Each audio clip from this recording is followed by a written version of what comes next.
ሰላም ጤና ይስጥልኝ ውድና የተከበራችሁ የሶለዳ ሚዲያ ቤተሰቦቻችን እንደምን ሰነበታችሁ? ዛሬ በልዩ ዝግጅታችን ታሪካዊና እጅግ ስሜት ቀስቃሽ ወደሆነ ጀግኖችን የማክበር መርሃ ግብር ይዘናችሁ እንጓዛለን። ጀግናህን ስታገኝ የምታሳየው ፈገግታ፣ ይህ ፈገግታ ከግማሽ ክፍለ ዘመን በላይ ለሀገር የተከፈለ እውነተኛ መስዋዕትነትና የጽናት መገለጫ ነው። በኤርትራ ክፍለ ሀገር ተወልደው በቀድሞ ቀዳማዊ ኃይለ ሥላሴ ገነት ጦር ትምህርት ቤት በ22ኛው ኮርስ አንደኛ በመውጣት ከጃንሆይ ወርቅ የእጅ ሰዓትና ቀበቶ የተሸለሙት ከመስመራዊ መኮንንነት እስከ ጄኔራልነት የደረሱት የጦር ሜዳው አንበሳ ብርጋዴር ጄኔራል አሰፋ ፈሮም የታሪክ ጥፋት በፈጠረው ጊዜያዊ ማዕበል ሳይወሰዱ በኢትዮጵያዊነታቸው ጸንተው የኖሩት የአሰብ ጥብቅ ቀጠናና የዴዴሳ ማሰልጠኛ ዋና አዛዡ ዛሬም ቤታቸው መግቢያ ላይ የሀገሪቱን አንድነት የሚያሳይ ካርታን ጠልጥለው ይገኛሉ። የኤርትራ መገንጠል አጥንታቸውን የሰረሰረ የታሪክ ጠባሳ ቢሆንባቸውም ለኢትዮጵያ ያላቸው ፍቅር ግን ዛሬም ቅንጣት ታህል አልቀነሰም። ሐምሌ 6 ቀን 2018 ዓ.ም የሶለዳ ሚዲያ ባለቤት ወዲ ሻምበል ወይም ሲራክ አማረና ከተለያዩ ውድ የሚዲያችን ቤተሰቦቻችን ትብብር ጋር በመሆን ላዘጋጁት የምስጋናና እውቅና ፕሮግራም ለመቃኘት በዚህ ታላቅ አርበኛ ቤት ሚዲያችን ሶለዳ ሚዲያ ተገኝታለች።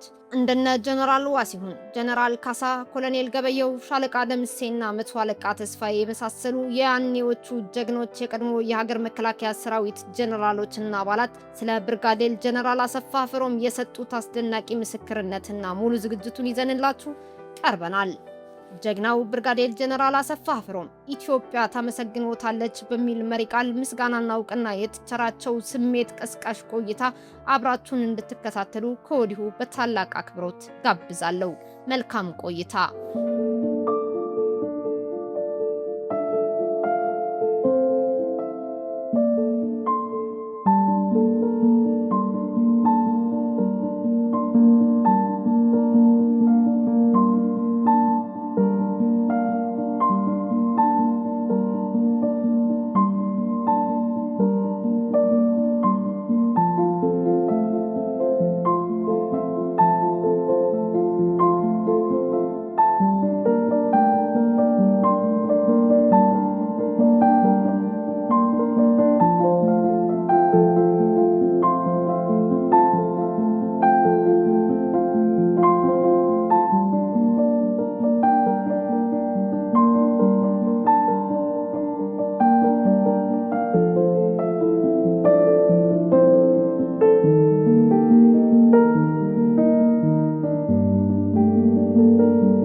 እዚህ ዛሬ በተዘጋጀው የምሳ ግብዣ ላይ እንድንገናኝ ያደረጉት ቀድሞ ሰራዊት አባላትን በማሰባሰብ ሲለፋ የነበረ የደከምን አዛዥ የነበረ ብርጋዴር ጀነራል አሰፋን በዚህ አይነት እንድንጋብዝ ፈቃዳቸው ሆኖ ተልከን ነው የመጣ ነው። በዚህ አጋጣሚ በእውነት ታላቅ አክብሮት አለኝ ለነሱ በጣም ነው የማመሰግነው።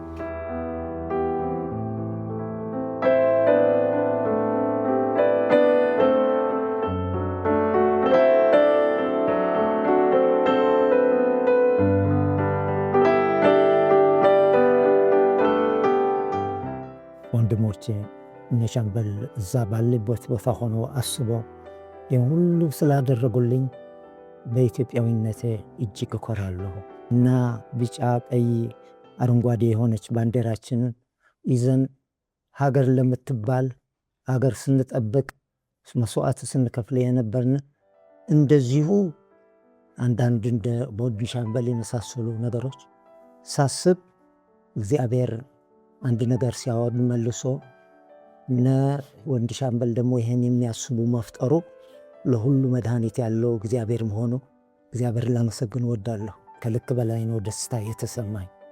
አገራችን እቺ ውድ አገራችን በዓለም ታዋቂነት ያላት በወቅቱም ደግሞ የባህር ኃይል፣ የአየር ኃይል፣ የምድር ሰራዊት የነበራትና በታዋቂነት ሄሎ ሻምበል። አቤት ተስፋዬ፣ ሰላም አልክ ተስፋዬ? እግዚአብሔር ይመስገን። ይኸው እየሰሙ ነው። ላውድ ላይ ነው ያለው። የኬክ ቆረሳውንና የገንዘብ የላከውንም 70 ሺህ ብር ስጦታ ኬኩንም እየተቆረሰ እሳቸው ምስጋና እያቀረቡ ያሉበት ሁኔታ ነው ያለው።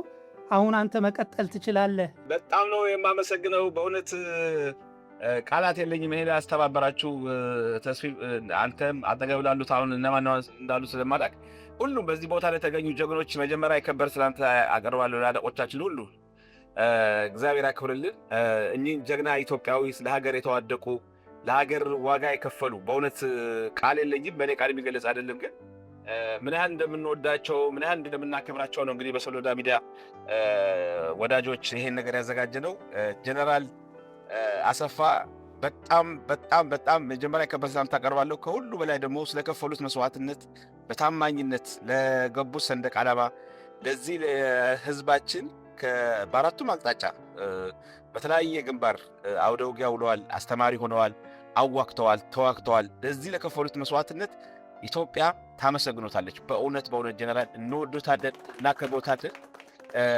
ይሄ የከፈሉት መስዋዕትነት በእውነት በአደባባይ ብናመሰግኖት ምን ያህል ደስ ባለን። ግን ከጊዜ ጋር ተሻምተን ተሯሩጠን እግዚአብሔር እንግዲህ ወደ ልቤ መጡ። አጋጣሚ ደግሞ ትንሽም እንዳመመው ሰማሁ። እንደው በቃ ጀነራል እስቲ ለማመስገን ጊዜ እድል እግዚአብሔር ስለሰጠን ብዬ ነው ለምስጋና እኔና ማለትም የሶሎዳ ሚዲያ ተከታዮች ይሄን ነገር ያዘጋጀ ነው። እንኳን ተወለዱልን፣ እንኳን ኢትዮጵያን አገለገሉ። ታማኝ አገልጋይ ኢትዮጵያዊ ልጅ ጀነራል አሰፋ አሁንም ደጋግሜ እወዶታለሁ፣ እናከብሮታለን። ስለከፈሉት ዋጋ እጅግ አድርጌ እንደው አጠገበው ጉልበቶች ስሜ በቀለስኩ። በእውነት ከልቤ ነው በጣም የማመሰግነው ጀነራል። እጅግ በጣም ነው እኔም የተደሰትኩት።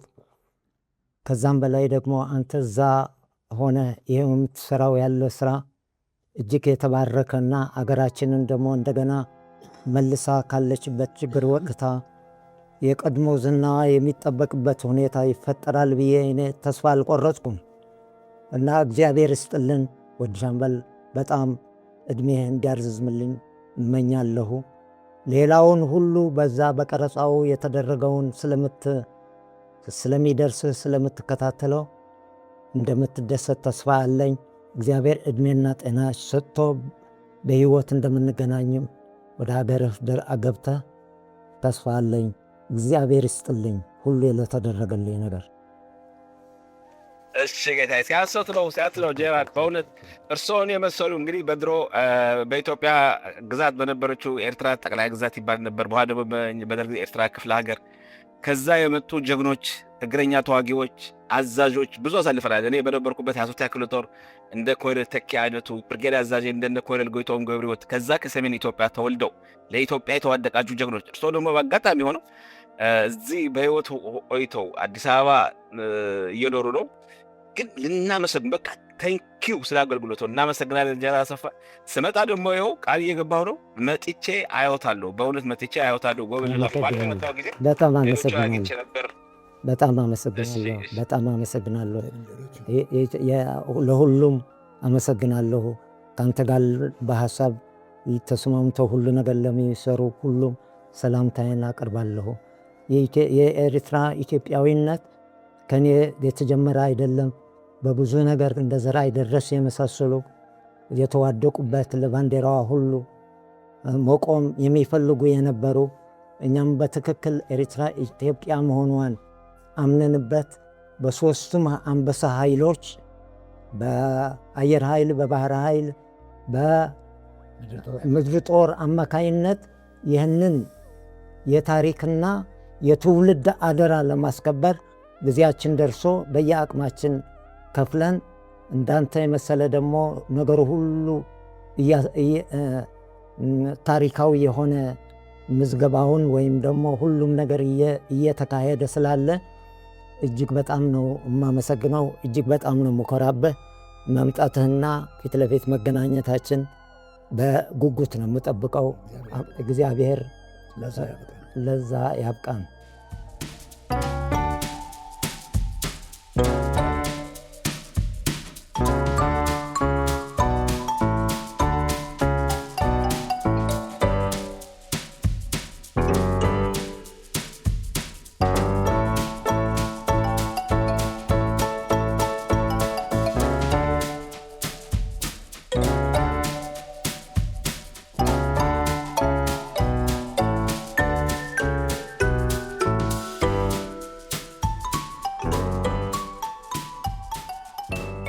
ይህንን አዘጋጅተው በእንደዚህ አይነት ሁኔታ ተገኝተን አባታችን፣ አለቃችን፣ ወንድማችን፣ የስራ ባልደረባችንን እንድንጎበኝ ያደረጉትን በተለይ የሶሎዳ ሚዲያ መስራችና ባለራዕይ የሆነው ወድ ሻምበል ሲራክ አማረን እጅግ አድርገን እናመሰግናለን። ይሄ ልጅ የልጅ አዋቂ የሆነ አንድ ብቻውን የኢትዮጵያ ጠበቃ ሆኖ ሲሟገትና ሲፋለም የሚውልና የሚያድር ልጅ ነው። በእውነት እንገረማለን። የአንዳንድ ሰው አፈጣጠር እንዴት እንደሆነ አይታወቅም። ሌላው አንጥፎ ተከናንቦ ቤቱ ተቀምጦ የራሱን ሕይወት እና ለራሱ ነገር በሚሯሯጥበት ሰዓት ገንዘቡን ጉልበቱንና ጊዜውን አጥፍቶ ሊታዩ የሚገቡትን ሰዎች እንዲታዩ የሚያደርግ ኮከብ የሆነ ልጅ ነው። ይህንን ኮከብ በእውነት ልናደንቀው፣ ልናመሰግነው፣ ልንጸልይለት፣ ረጅም ዕድሜ ልንመኝለት የሚገባ ልጅ ነው። ማንም የእሱን አክል በዚች ሀገር ጉዳይ ሌት ተቀን ሲለፋ እኔ አላየውም። ምላሽ ለጠላቶቻችን፣ ለታሪካዊ ጠላቶቻችን ተገቢውን ምላሽ ቀን በቀን እያዘጋጀ እየሰጠ ያለበት ሁኔታ ነው ያለውና ምድሪቱ የወላድ መካን ባለመሆኗ እንደዚህ አይነት ጀግኖችን በማፍራቷ በእውነት እግዚአብሔርን እናመሰግናለን። እሱንም እግዚአብሔር ረጅም ዕድሜ ይስጠው፣ እግዚአብሔር ይባርከው። የተባበሩትንም እንደነ ብሩክ አይነቶቹንና ሌሎቹንም ስማቸውን ያልጠራዋቸው እዚህ ላይ ያለ እኔ እንትን ያላልኳቸው እነሱንም እግዚአብሔር ይባርክ። በርቱ። ለበጎ ስራ እጃቸውን በማበረታታቸው ምክንያት አትጎድሉም። የሰጠ ሰው የከሰረ የለም። በመስጠት ውስጥ ያለ ባለጸግነት እናንተን እንዲያገኛችሁ ጸሎቴና ባርኮቴ ነው። በዚህ የተገኛችሁትን ጀነራል ዋሲሁን ንጋቱ፣ ጀነራል ካሳ ወልደ ሰማያት፣ በእውነት ኮሎኔል ገበየሁ እግዚአብሔር ረጅም ዕድሜ ይስጣችሁ። ምክንያቱም መገኘታችሁ በራሱ ትልቅ ባርኮት ነው። መገኘታችሁ በቃ ተገኝታችሁ የሥራ ባልደረባችሁን አብራችሁ ያሳለፋችሁትን አብረን እሳቸው ቤት እንዲህ አይነት ጉብኝት እንድናደርግ በእውነት ጀነራል ዋሲሁን በጣም በጣም በጣም እጅግ አድርጌ ነው የማመሰግነው። ጀነራል ካሳ ወልደ ሰማያት የ90 ዓመት ዕድሜ ባለጸጋ ናቸው። 90 ዓመታቸውን ባለፈው በካባ ጦር ኃይሎች መኮንኖች አክብረናል። እኚህን ትልቅ ሰው እሳቸውን ለመጎብኘት እዚህ መገኘታቸው ትልቅ ትልቅ ሞገስና በረከት ነው። እሳቸውንም እግዚአብሔር ይባርክ። ሙሉ ጊዜያቸውን ሰጥተው ነዳጃቸውን ሞልተው መኪናቸውን አስነስተው ከየት አድርገው ይህን ዝግጅት ያማረ እንዲሆን ያደረጉት ኮሎኔል ገበየሁ አበበ በእውነት እግዚአብሔር ይስጥልን፣ እናመሰግናለን። ከዚሁ ጋር ተያይዞ ሻለቃ ደምስ ለቅሶ እያለ ከለቅሶ ተነስቶ ነው የመጣው። ለቅሶ የራሱ ቤተሰብ የሆነ ትላንትና ነው ቀብር የነበር አለም የወንድሙ ልጅን አርፎ ይሄን ፕሮግራም ሚስ ላለማድረግ እንግዲህ ከሱ እርጀንት የሆነ የሚቀድም ሰው የለም። ለቀስተኛ እቤት ትቶ ከድንኳን ወጥቶ ነው እዚህ የመጣውና በእውነት ለዚህ የሰጠው ክብር ትልቅ ነው። እጅግ አድርገን እናመሰግናለን። እግዚአብሔር ያክብርልን። ጀነራል አሰፋ ከአንደኛ የእጩ መኮንኖች ኮርስ ከገነት ቶሎታ ትምህርት ቤት አንደኛ ወጥተው ከግርማዊ ቀዳማዊ ኃይለ ሥላሴ የወርቅ ቀበቶ የታጠቁ ምርጥ መኮንን ናቸው።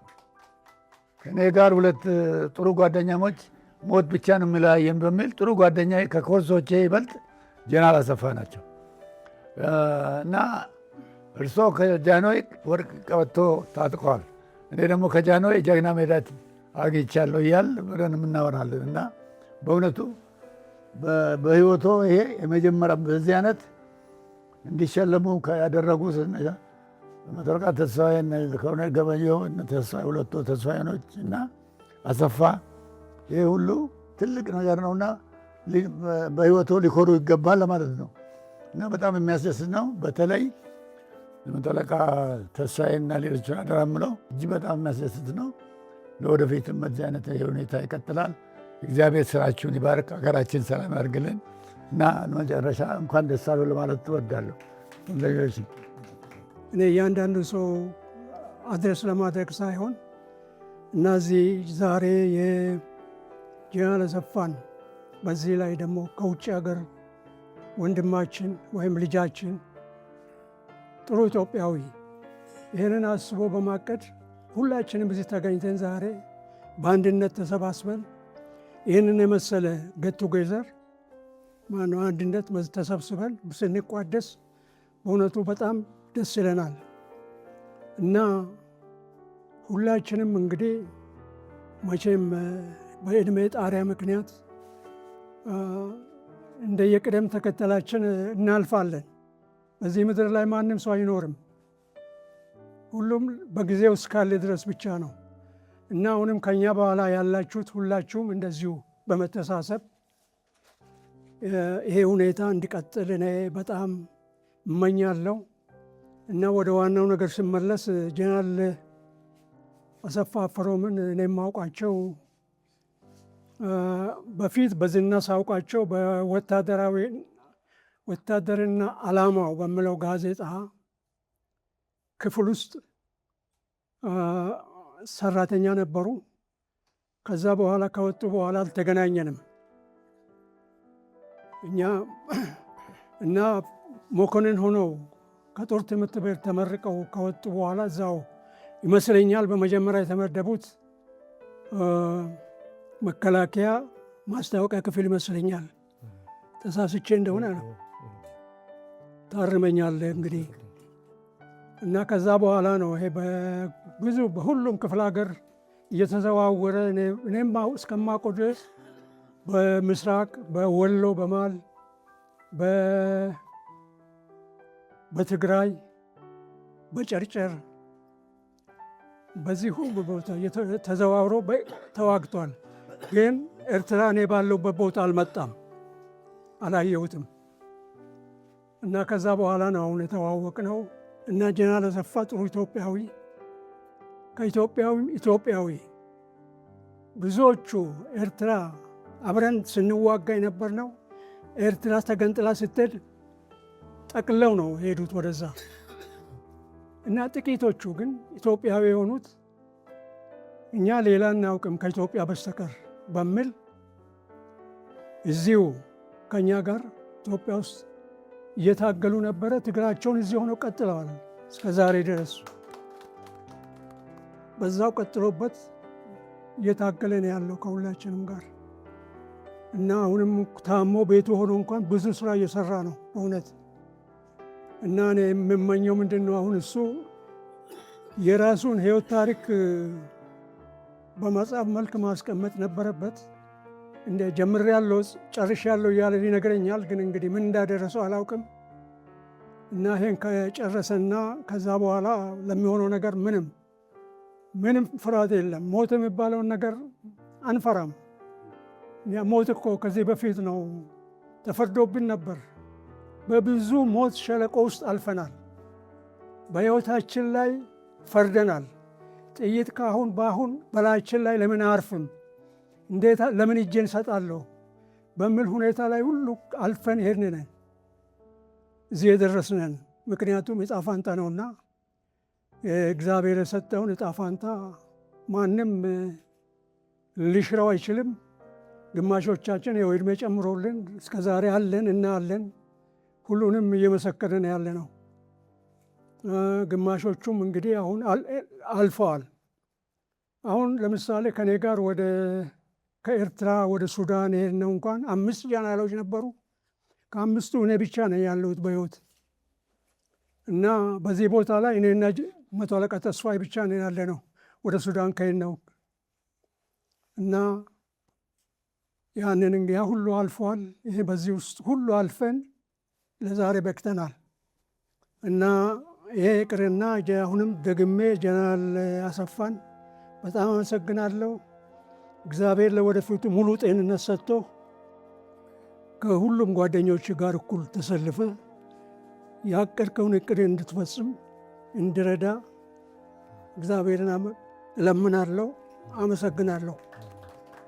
እና በተጨማሪ ሁላችንም በዚህ የተገኘ ነው ወንድማችን ከውጭ ስለዚህ ጉዳይ አለቃዬ ናቸው በማለት አስቦ የቁርጥ ቀን ኢትዮጵያ ልጅ ስለሆነ ቅድም እንደተባለው እዛ ሆኖ እየታገለ ነው ብቻውን። እግዚአብሔር እሱንም ይባርክ፣ ስራውንም ሁሉ በያለበት ይባርክለት። ከእሱ ጋር ያሉትንም ከእሱ ጋር የሚሰሩትም የሚዲያ ሰዎች ሁሉ ይባረኩ።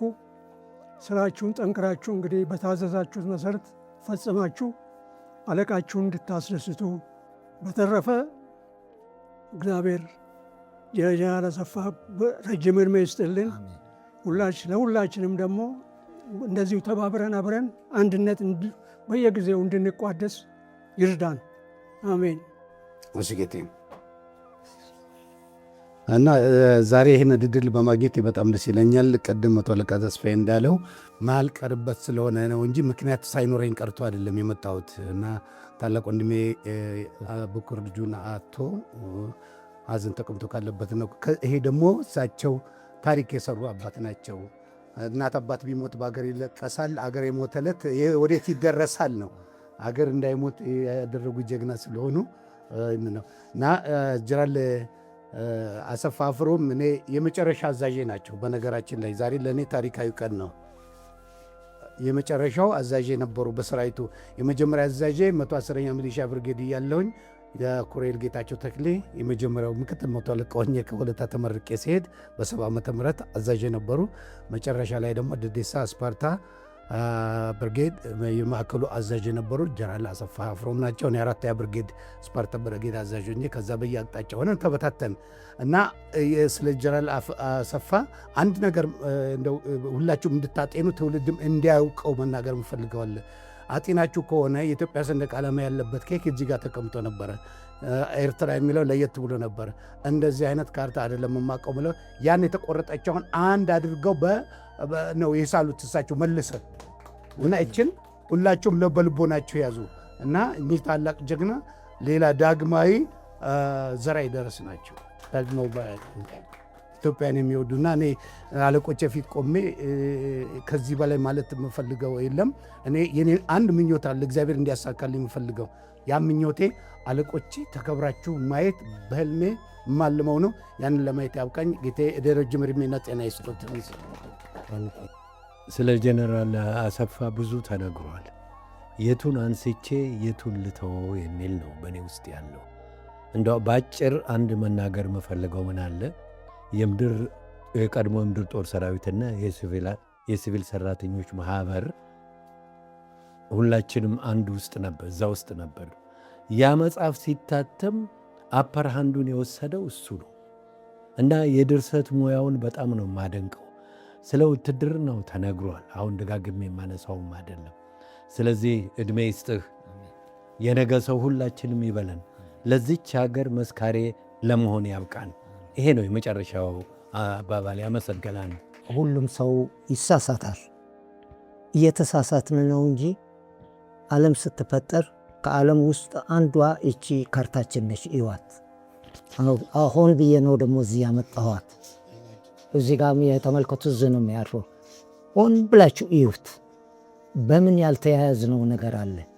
ወንዞቻችን በሙሉ የሚፈሱት ከመሃል ከዚህ ከራሳችን ታርግ ከኤርትራ ጫፍ ጀምሮ እስከ ታች የኬንያ ሌክ ሩዶልፍ ድረስ የሚደርሰው እዩት።